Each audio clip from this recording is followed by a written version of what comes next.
game 3, picks and bans time. One thing you have to say is the SBENU have to be so on their toes when it comes to the picks and bans, because there's so many players they have to play around, so many different champions they have to respect, just with a different champion pool that every single player brings. Will we see a Coco special? That's what I want to see. Bring back the Jace is what I say. Huh. Korean Well, sniper I mean, action. it would fit right in with their poke comps, wouldn't it? Ah, yes, they're poke comps. We did see week 1, I believe, Coco did pull out the Jace. It looked great on the champ, so Yeah, he did. certainly still in his wheelhouse. A lot of AD carry bans. Callista actually banned out in the blue side from Longzhu. Okay. And you gotta wonder how much they're trying to grab that Nidalee for Chaser. We'll see. Or maybe the Lee Sin away from Flawless. I don't know. Chaser is a good Lee Sin player. I don't think it justifies first pick status, but does taking it away from Flawless justify first pick status? That's the question we're going to get the quick answer to. Lulu's available as well. And GP banned out. Corky's still up, so they may first pick him. He's first pick worthy, and they will go ahead and grab that. So Lee Sin on the table, as is Nidalee, as is Rek'Sai. So really giving them all the choices they want. They're going to go with that Nidalee first. Will that be the start of a poke comp, or is that just looking for aggressive jungle pathing and denying Chaser one of his trademark champions? That's something we wait to find out with the rest of this draft. First pick Corki makes so much sense. Coco has looked excellent on the mid lane Corki already this split, so it's a nice lock-in, and still plenty of junglers left to choose from for Longzhu. Yeah, you know, you do kind of force, I suppose, Flawless onto that Nidalee pick just to keep it away from Chaser, and that prevents Longzhu from having to worry about the Lee Sin. And, you know, we know that Chaser can play that Rek'Sai just fine, too, so probably going to be okay picking up that one. He can take the Elise, too, if he wants to. And the most impressive win I've seen from Longzhu this season was when Chaser was on Rek'Sai and Expression picked Fiora into Lissandra into Fiora, and those two just dismantled So1 in their first series of the split against Jin-Air. So they can recreate that and really play around Expression or play around their lane, something that Longzhu have struggled to do with this triumvirate in the top side of the map. Maybe it will justify the interesting roster choice they've gone with in Game 3. Yeah, Rek'Sai and Bard taken for their second rotation for Longzhu, and here has pretty much played Bard almost every game this season. A couple exceptions, but he's had a great season on the Bard. Bard Lulu, specialist. Lucian. More Lucian comps. Nucleus looked great on the Lucian. Lulu in the mid lane we'd expect to potentially open up a big carry performance from Nuclear. We're just waiting to see what I imagine the top lane pick is going to be, although there's always, of course, the outside chance of the Sarsen special. Yeah, this Longzhu comp is looking a lot like game number 1. They had the Bard, they had the Ezreal. The big difference is that they weren't able to grab the Corki, so they ended up with the Lulu for their other poke, which obviously isn't quite as ideal. Poppy's gone through multiple drafts tonight. Yeah. Surprisingly, this is a very, very powerful pick on patch 6.2. No nerfs have come through to her yet. Still has the 1.5 second knock up on the double instant cast of the ultimate. All right, Ezreal Poppy. Now SBENU have to come up with a top laner to play into Poppy. Fiora is always an option. Doesn't have a lot of kill pressure, but does get her farm and still can be a factor in team fights. Of course, Fiora, Lulu have that excellent synergy.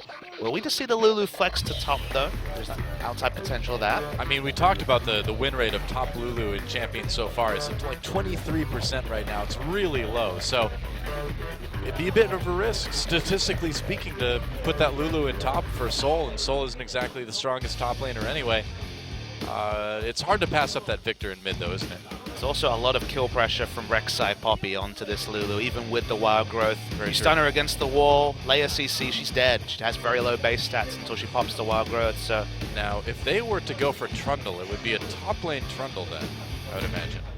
Top lane Trundle has evolved to be a good pick into the Poppy, but they are going to go for the Fiora. Okay, it is a Fiora comp, just like in Game 1. It felt like there was a good Fiora comp.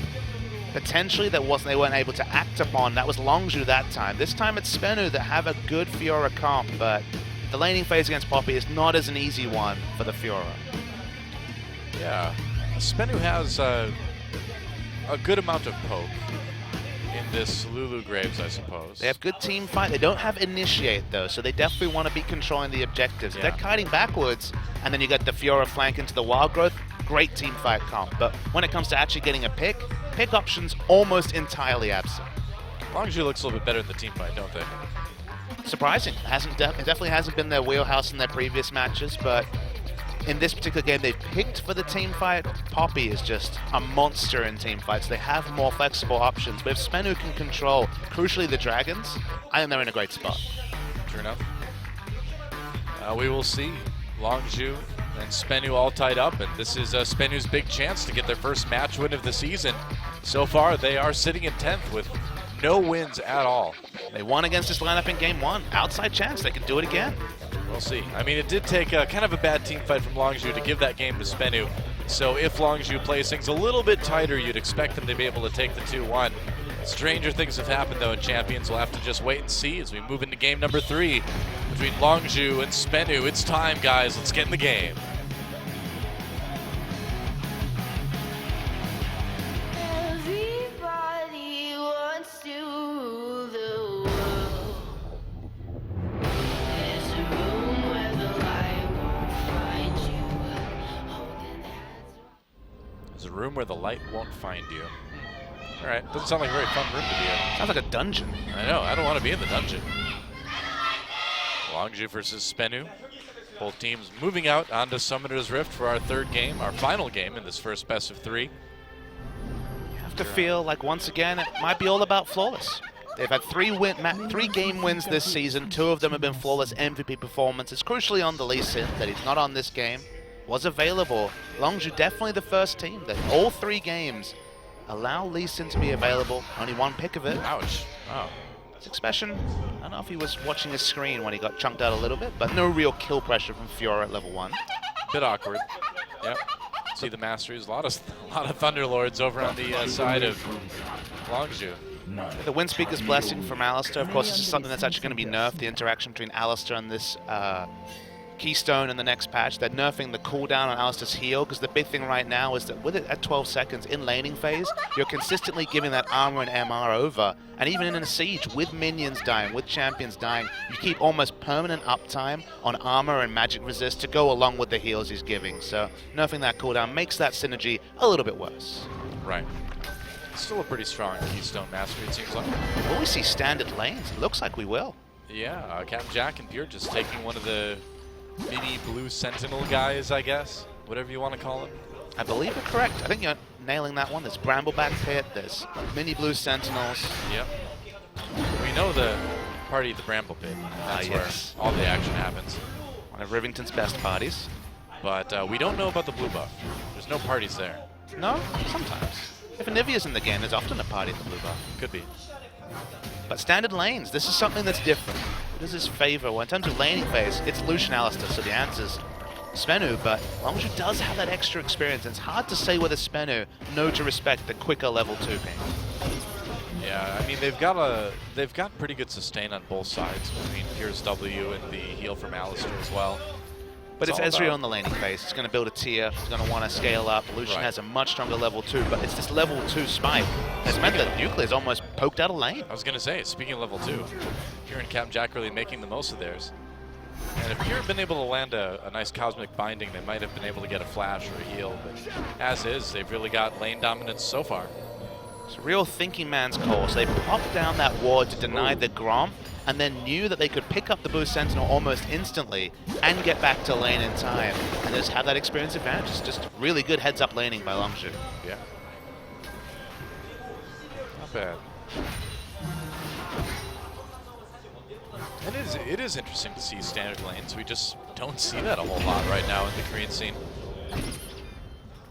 Doesn't necessarily favor Longzhu. They're the team that opted into a lane swap in game 1. In game 3, when they have this Ezreal Bard lane that doesn't really have kill pressure, and obviously they got the level 2 spike, but apart from that, they don't have a lot going on.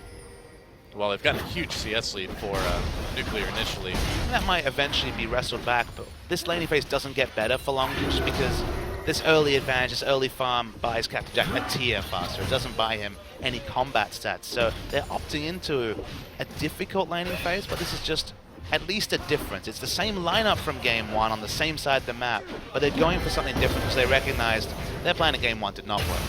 True. A little bit of a lead for Expression up in this top lane against Soul. Just in that straight up 1v1. Poppy able to be a little bit more tanky, I suppose. Just waiting for this laning phase to continue. might be less objective play because there's less free objectives to pick up. One of the reasons Rift Herald was targeted in the previous game is it was at no cost. No one was taking anything across the map to punish those Rift Heralds. But when it is standard lanes, it's so much harder to call your laners and actually pick up buffs like that. So you could just have an extended laning phase for, again, the first time of the day and minimal times this season. I suppose. Well, last game, we saw Sawson die early on in a one-on-one.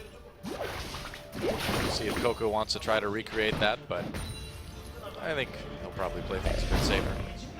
Big question marks for us, I think. He's trying to relieve pressure as far as we can see, but he's the one that shaped game one and then just fell way behind on Graves. Things going down on the Flawless from the Longzhu side. They know what's up. They saw him go through the ward. Chaser playing around his strong lane, playing around Expression. Because you have standard laning phase and you have a strong turret dive, it actually is difficult for Fiora to push up at any point because the kill pressure from Poppy Rek'Sai is on the higher end of top lane jungle duos. Oh boy, action down the bot lane. Captain Jack backs away. A little bit of damage onto Secret. No summoners used on either side. Longzhu taking the worst end of that one though. But you can see how fast this lane changes with levels because there's been no items pick up.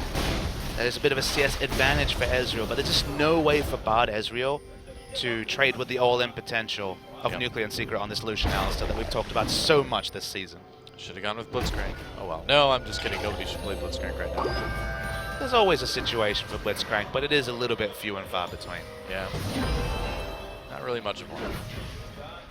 You don't pick Bard or Ezreal for the laning phase. That's why we expected the lane swap. But I think it's been more about creating this pressure point in top with Expression and Chaser to hold down the Fiora, then avoiding what is a tricky laning matchup. So maybe just thinking, okay, we're not worried about Nuclear Secret really snowballing ahead in the 2v2 sense. Let's just try and make something happen around top to justify the weaker 2v2 laning matchup. Expression still with the lead. And yeah, there's not a lot of progress that Soul can make at the moment. You know what I'd love to see?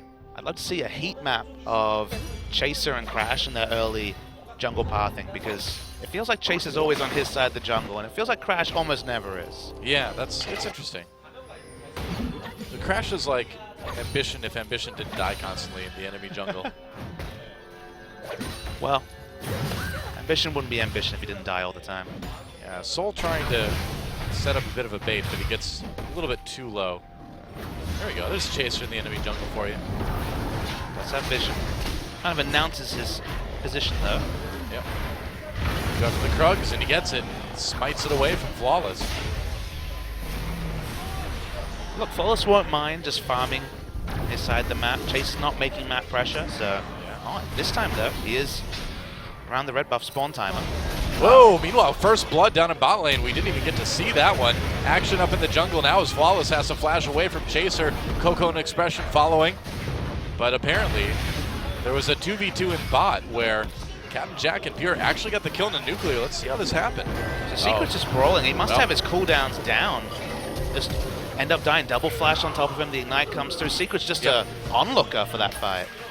Yeah, there's not a lot you can do to protect your Lucian when he gets hit with that Cosmic Binding, takes all that damage, a little bit too far up in lane, and Longzhu did a good job of capitalizing on that. Yeah, Alistar's cooldowns are long in early levels. If you misuse them, as was on display right there, both Ezreal and Bard have so many different ways to skip past, Ignite down, and wow, just a 2v2 kill for Longzhu in what is a disadvantageous laning matchup, as we explained. Yeah, and a bloodthirsty first blood for Pure, which is the best part of that, in my opinion. You know the way you like it, Doa. I do. I commend It's that. the best way. I don't know. Captain Jack getting a few extra items is pretty good too. He's going to be stacking that tier anyway. He doesn't need him now. Flawless doing some counter jungle of his own. He's going to be spotted out though. Yeah, but is there...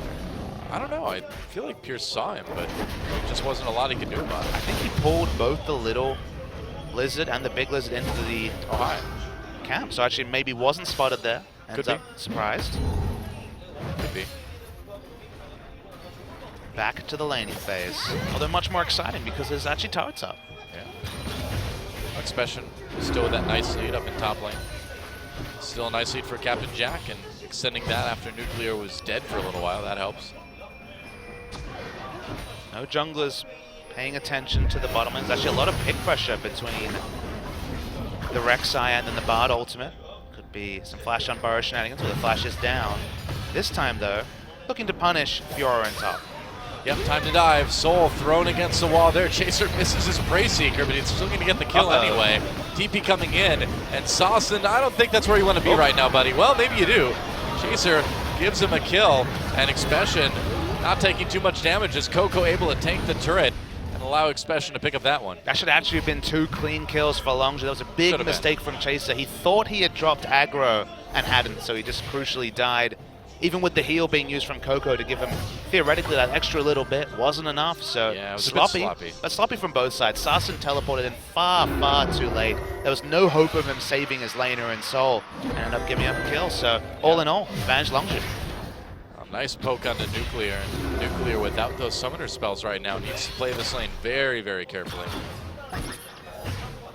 No summoners on either side, but of course we're talking about Ezreal, who has the bigger of the 2 dashes. Well, I mean, yeah, it's easier for Pure and Captain Jack to catch up and burst down Nuclear than it is for Nuclear to get away. Look at Chaser. Actually is being a lot more aggressive this game. Pure playing around Chaser better. This is good adaptation from Longzhu. This could get awkward here. They see Flawless. Just causing pressure, and Expression has had lane control, as we would expect in the early levels against this Fiora, and now with double buffs, there's very little that Fiora can do. Yeah. Oh, Expression's nearly got this turret down, more or less by himself. Whoops. He's in this awkward spot where he has to farm his Cinder, so he can't get in for auto attacks, Yeah. even though with red buff burning on turrets, he could actually get this turret down in the foreseeable future. But because it's so low, it's actually one of those situations where it might keep Fiora around and open up a dive. Yeah, well, speaking of the dive, Chaser was coming in for that, but now he's just taking a lot of damage. Flawless there as well to claim those Krugs. Here comes Coco coming up towards the top lane. They're going to chase Soul and Flawless away. This is all part of the plot to take the top lane turret, and it looks like it's going to work. Yep, red buff burn. They're going to get the first turret of the game so much later than we're used to. 11 minutes for the first turret. No dragons, no Rift Heralds. Very different game, but so far suiting Longzhu. Yeah. Let's look at that. This is the big worry, though, for SBENU, is that they have the superior 2v2 lane. They're against a tier Sheen champion, and they're still consistently losing out in trades and turret damage and just chip damage to their structures. Yeah, if this is what Captain Jack is doing to you now, you should be very afraid about the late game. In the early game, Ezreal hits like a wet noodle, but very quickly in the mid game, he starts becoming really fearsome. So It's like a really dry noodle that's been sitting on your counter for too long. expired noodle. He hits like an expired noodle. That sounds fearsome, doesn't it? It does, but it's coming close to the point where you have to respect that Ezreal. It's going to be Iceborne Gauntlet first. This is my favorite of the 2 builds. Some people like to rush down the Mana Moon, but Iceborne Gauntlet gives you so much cooldown reduction, allows you to push back the waves with the AoE on your Mystic shots. To me, it's just a little bit stronger, and of course gives you a little bit more structure damage with the proc. Well, the kiting is nice too. I mean, you stay safer. Magical Journey. You just wanted to say that. Magical Journey. That's So, right. one of the coolest ability names. Looking at the goal, about 700 between the AD carries, which is, again, worry for Nuclear. Only 6 CS behind, but everything else really working for Longzhu.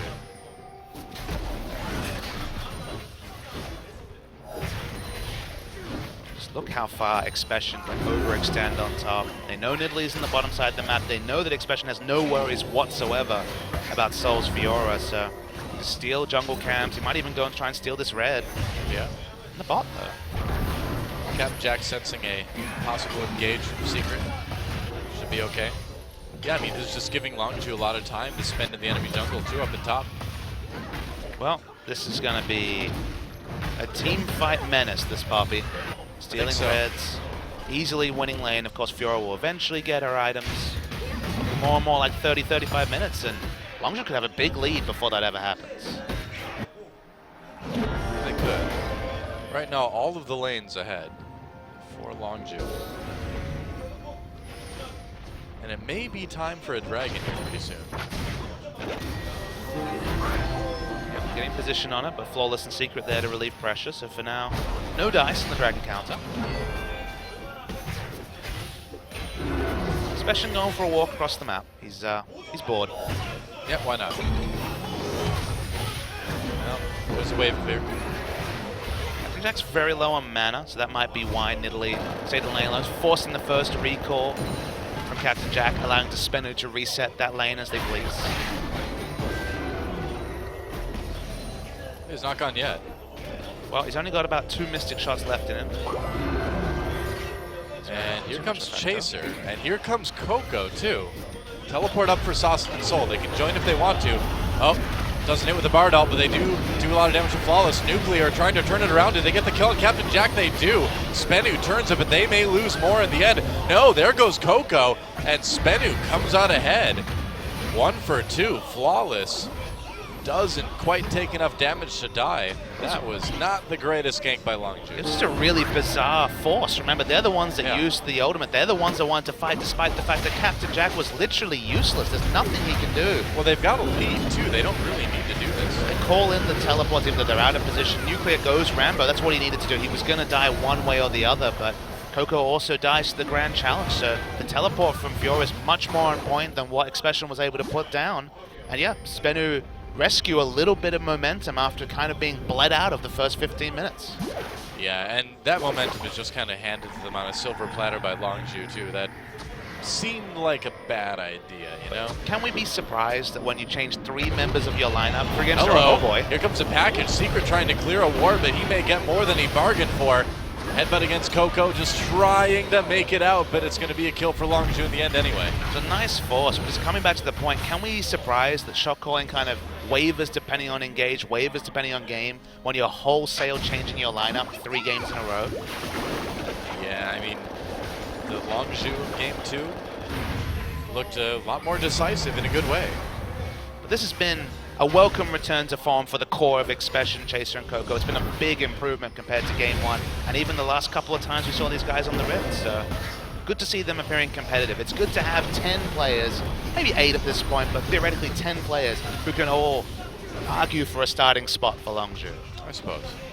I don't think Pierre has a lot to worry about in the support role, that's for sure. I didn't think Chaser had much to worry about in the jungle role, but this Crash guy turned out to be pretty good. Yeah.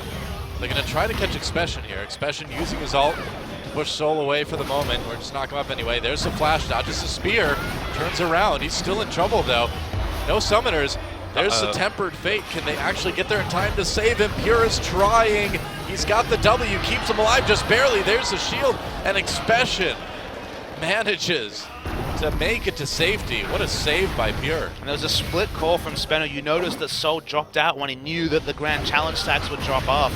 Longzhu trying to get some turret damage in. They're going to get it low at least. They're going to get more than some damage. They may, no, not quite. Didn't have a minion wave. That was the big problem there. Oh yeah.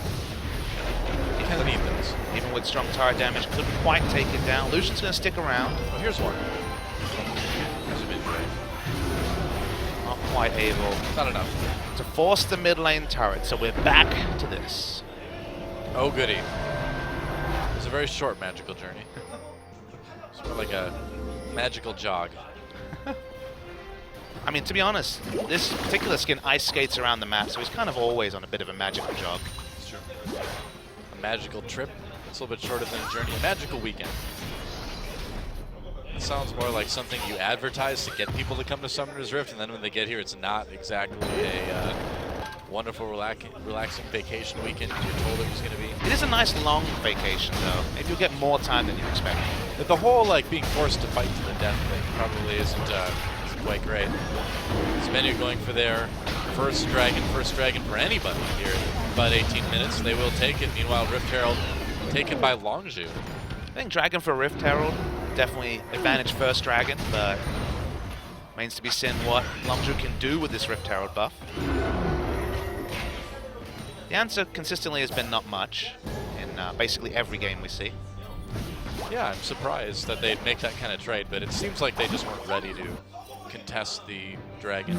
Again, Rift Herald's kind of a bonus when you have pressure over the top side of the map. It's just one of those things where, well, we might as well take it, right? That's just where it's at the moment. I feel that'll change, just like Dragon is finally getting buffed up and having some more game-changing second and fourth buffs. I feel like Rift Herald a tweak away from being contested objectives pure. Oh, he has the flash after being chunked out by Saucon in secret.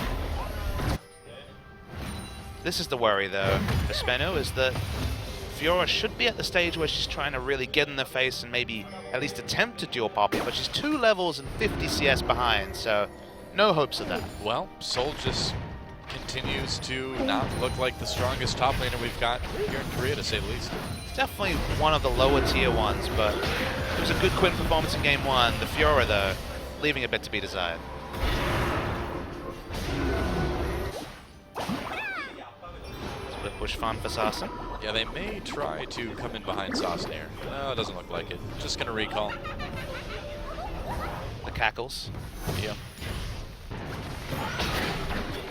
Evil Lulu left.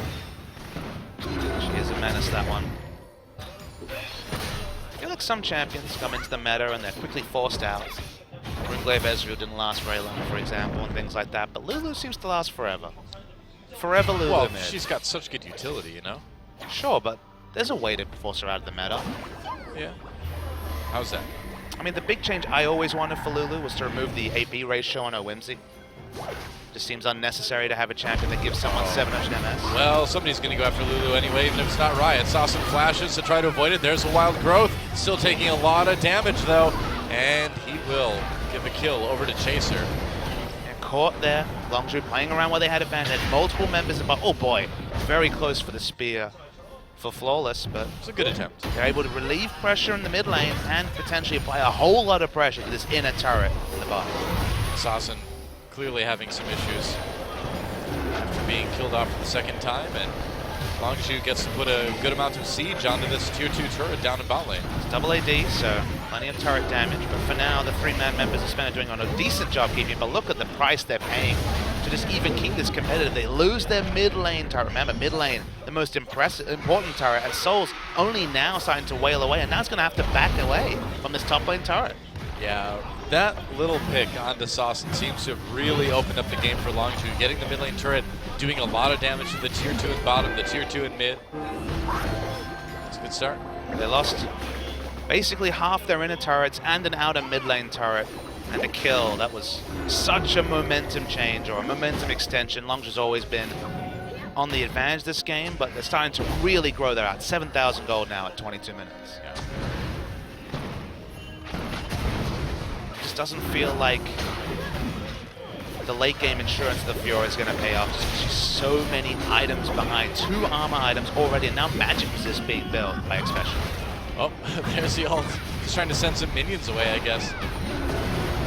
They do clear the wave. Oh, the minions are back. Well, they went for a magical journey. Overall success though. Yeah. Getting those minions away meant probably about 300-400 health more on that outer mid lane turret. Keeps it healthy for now. That's a pretty quick cooldown on the ultimate, too. No big deal. More siege.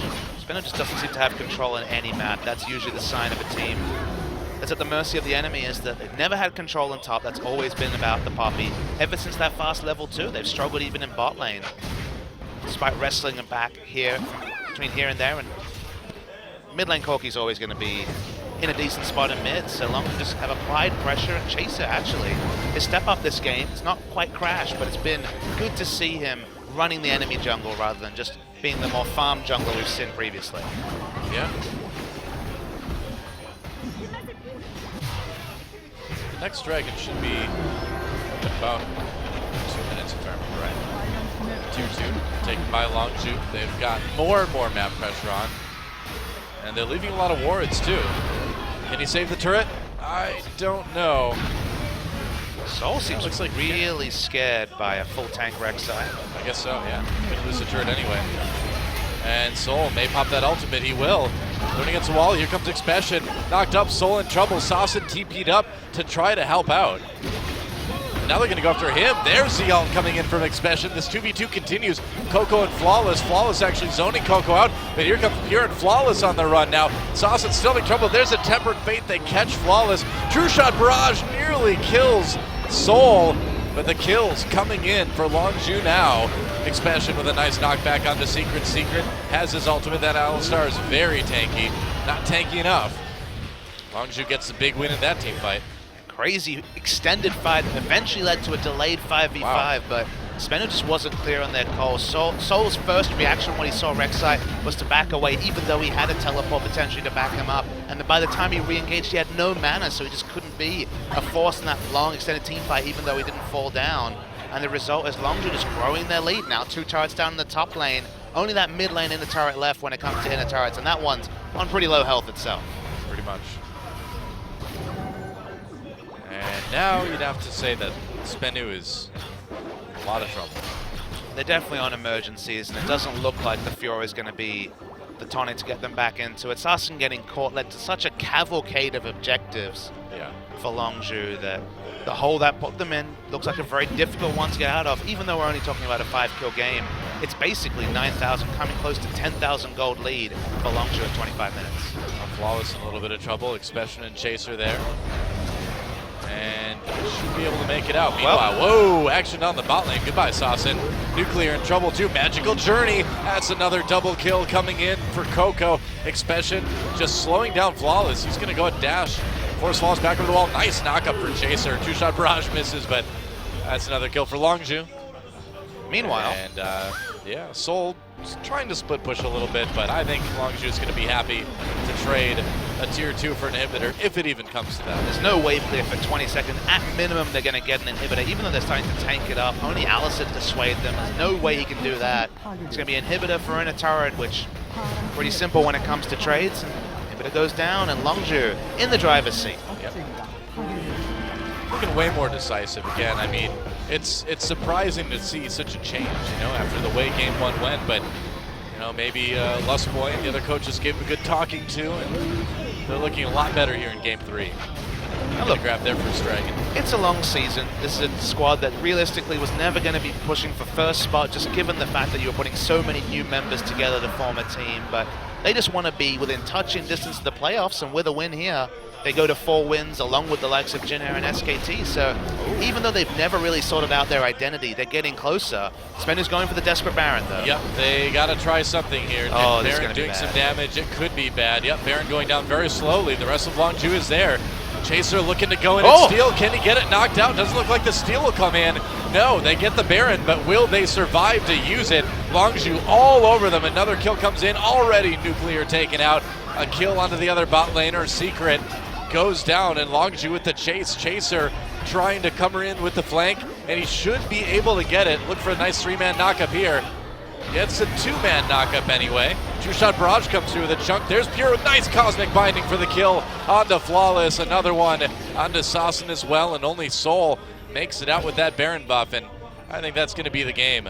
Yeah, they needed a Baron. They needed to go for Sun, and they knew they would be bled out if they didn't. It was a really nice headbutt from Secret to deny the smite steal from the overleveled Rek'Sai, but the result is still going to be Longzhu picking up the win. Well, this has got to be the quickest game for Longzhu all season, I think. Sub 30 minutes. When do you ever see that? Secret comes back, and are they a little bit too low to close? Yeah, I guess so. Nuclear back, and we're so low in timers that the death timers are pretty short too still. Still high in gold lead though. 11,000 is the latest. We see the adorable memes going back with Pure on this Bard. 2-0 and 10. Doesn't have 100% kill participation, but does have some nice items. But this is the replay. It was actually the headbutts missed here, but it was really nice to deny the Baron steal from Chaser. It was so over level that it would have been an easy academic steal, but they just keep chasing. And even though Chaser doesn't have Flash, he was very smart in his Unburrow usage to pick up those picks and just break the base once again. Yeah. That's impressive stuff. And Sassen caught. There's the Tempered Fate. Wow, can Pure really sustain this long enough? Here comes Coco. Flawless now taking damage. Nice knockup from Chaser. This is a bit of a brawl for Longzhu. I don't know if this is a great idea. Kill comes in for Nuclear. Pure on the run. Captain Jack in trouble now. Soul trying to make a play. Gets one onto Bard. Can he get the double? Doesn't look like it. Longzhu trying to turn it around again. And I guess they'll barely take the team fight. They'll take the tier 2 and mid at some point as well. That's what we call a 10,000 gold lead, though. Even I when you guess. mess it up, you're in bad positions, one of your carries dies, there's so much gold on everyone else. Expression at this point can kill 2-3 people alone. He That's does so sloppy. much damage, but it is sloppy from Longzhu. It's sloppy, and it nearly cost them. In the end, they will turn out okay. Things will turn out okay for Longzhu. But this is the luxury of playing the early game smart, of growing this lead, is you get to make a mistake or two before you're really going to be caused to be punished by the enemy. Soul has his 2 items, but it's so late, 3 items actually, so it's actually fairly powerful on the Fiora at this point. Sarsen's looking for the chase, but honestly it's Sarsen being caught so often this game that's really caused a lot of these headaches for SBENU. Yeah, it's not been a great day for him, just in general. Well, Nuclear with a surprising amount of kills too, actually, or surprising amount of deaths rather. Nuclear generally is one of the safer AD carries. wave go as much as he can, but Longzhu are kind of toying with their food at this point. They have so many different ways to engage, to split push. The 5v5's looking great. Fiora's not as big enough factor yet. Longzhu get to decide how to end this game and end the suffering for SBENU. Well, or prolong the suffering, as SBENU would move to the still only winless team in the league. Had another game win today, but the match win definitely still seems to elude them. Yeah, match wins are what count.